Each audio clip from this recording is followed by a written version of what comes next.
For coming. As you, everyone, as you can see, there's 5,000 people in here. I would just like to say this little message for Anne from Critical Beauty.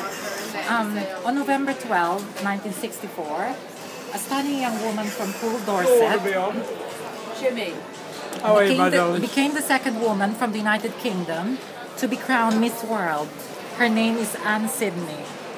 My name is Jodie Arabella Daimba, and I am the UK correspondent for Critical Beauty, the world's most fabulous pageant website.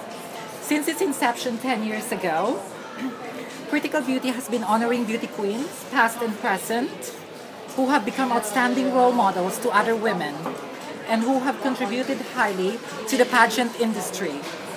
So when the question came as to which beauty queen should Critical Beauty honor in 2014, I know it's late, it did not take too long for us to choose Anne Sidney.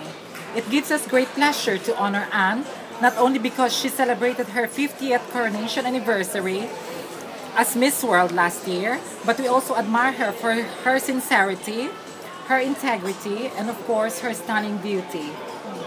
She also has been a faithful follower of Critical Beauty and has gained the respect and admiration of pageant fans. Tonight, I am very privileged to present the Critical Beauty Lifetime Achievement Award to our fabulous and critical beautiful friend, the lovely Anne Sidney. Yay! I'm sorry you did this, Jimmy. Pardon? Oh, bless you. Oh, wow. And here's, I want to present her. This is the critical beauty. Beauty. I'm absolutely. Darling, that's going on your Oh, life well. you like it. Look at the time. I'm totally Yes. Thank you. Thank you. Thank you so much, everyone. Thank you. And that's just so kind. You're welcome. You're welcome. God bless You you. deserve it. You deserve Thank it. you. Well, Jimmy, thank you for the hippodrome. I'm glad you're here to This enjoy is the it. man that made the hippodrome. And my darling, over here. No, it's people like you that makes the hippodrome, madam. That's a nice thing to say, Jimmy. Yeah. Thank you.